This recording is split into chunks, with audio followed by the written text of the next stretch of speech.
When you reach for a roll of transparent tape today, chances are you casually call it Scotch tape. You don't even pause to think about it.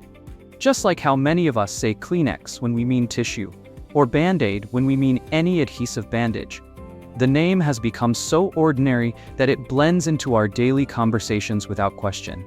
But that single word, Scotch, carries a story almost a century old, a story of invention, frustration, thrift, and clever marketing. Imagine a time when fixing something wasn't as simple as grabbing tape from your desk drawer. Paper stayed torn, photographs yellowed at the edges, book covers cracked and fell apart. What we now see as a tiny household item was once a breakthrough solution, born out of one engineer's determination to solve a problem that painters, and later entire families, faced every single day. So here is the question. Why do we call it Scotch tape? Where did the name come from? And how did a simple office supply end up becoming a household word? Let's peel back the history of Scotch tape, right here on Origins of Ordinary.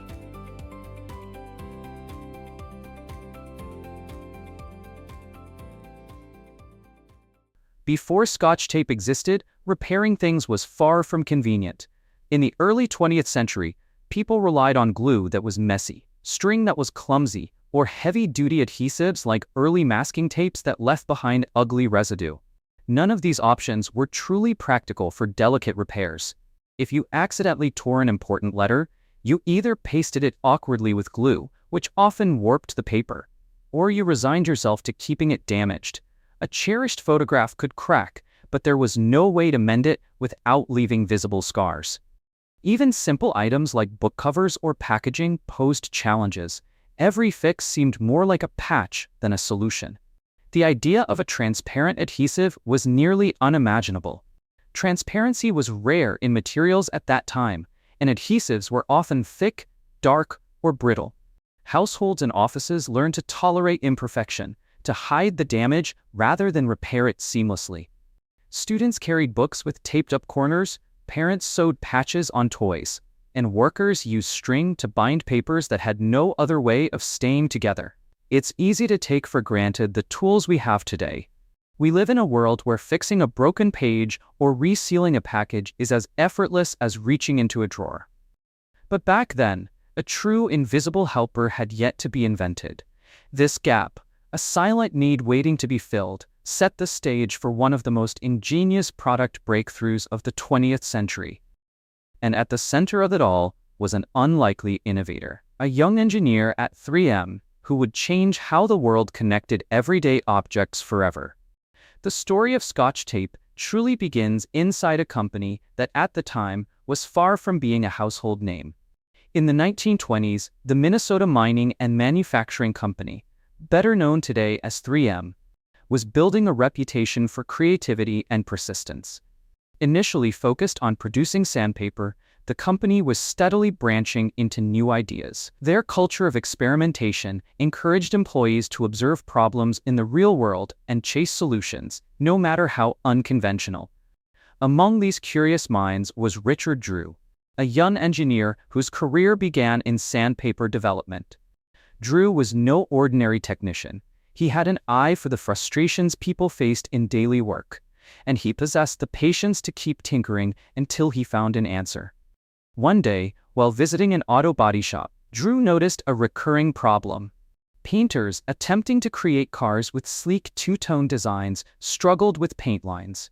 They lacked a tape that could stick firmly enough to hold during painting, but also peel away without tearing off the paint underneath. The result was sloppy edges and wasted time. Determined to help, Drew set to work on a new kind of tape. In 1925, he introduced masking tape, a strip with just enough adhesive to cling, but gentle enough to remove cleanly.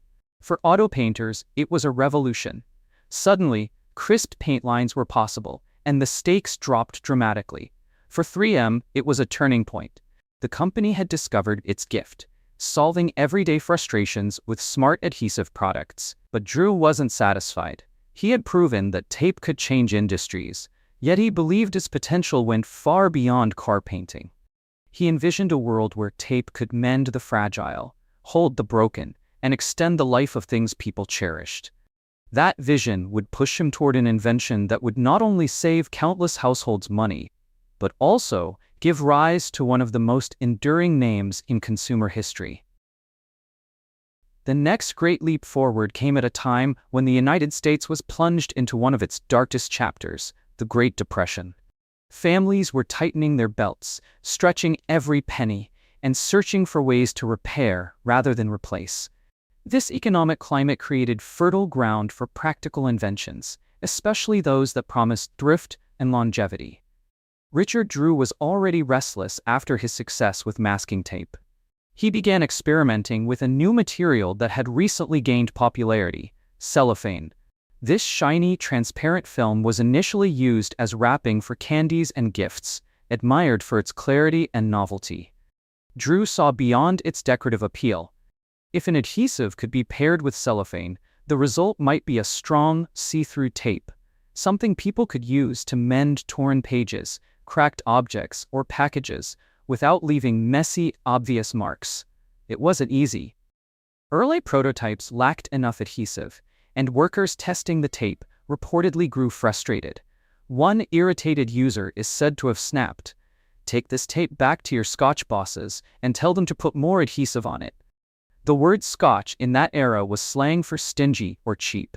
What began as an insult stuck like glue.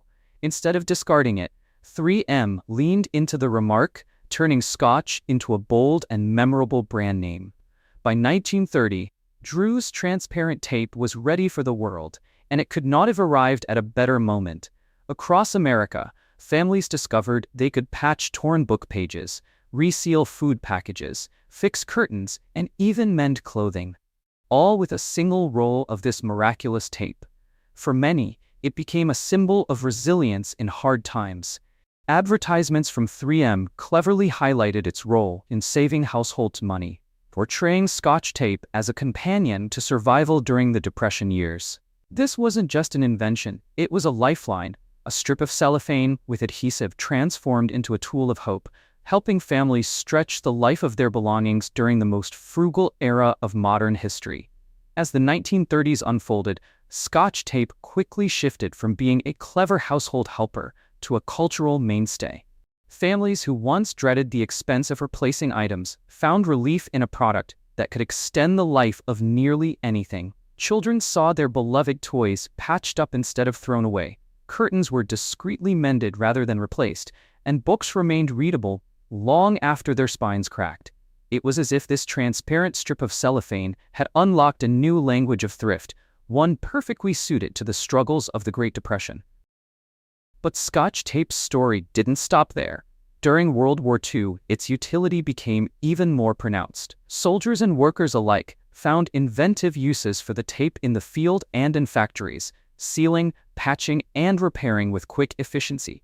In an age where every resource mattered, Scotch tape became not just a household tool, but also a subtle ally in the war effort, bridging gaps and keeping things intact under extraordinary circumstances.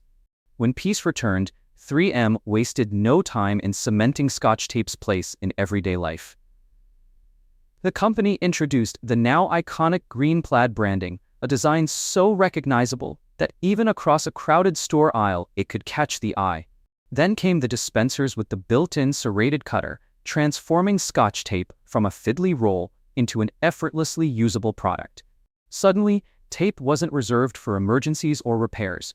It was for school projects, arts and crafts, wrapping gifts, decorating, and every imaginable use in between. By the 1950s, Scotch tape had become woven into the cultural fabric. It wasn't just practical, it was familiar, even comforting.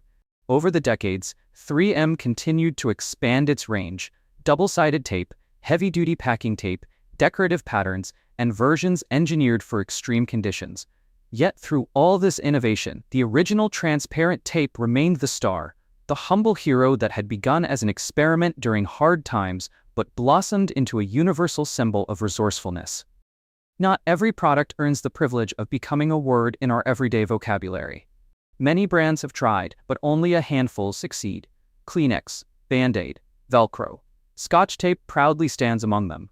Its journey from a sarcastic insult to a global term is a rare testament to how deeply a simple invention can embed itself into culture. People no longer asked for transparent adhesive tape. They asked for Scotch tape, even if the roll in their hands wasn't made by 3M. The brand and the product had become inseparable. This transformation didn't happen overnight. It was the result of clever marketing, perfect timing during the Depression, and above all, the undeniable usefulness of the product itself. From classrooms to office desks, from kitchen drawers to factory floors, Scotch tape became a constant presence, silently holding the world together in small but meaningful ways. Generations grew up with it, often unaware that the name carried a history of struggle, innovation, and resilience. Today, that little green plaid box can be spotted in nearly every corner of the globe. Its design and name evoke trust, familiarity, and even nostalgia.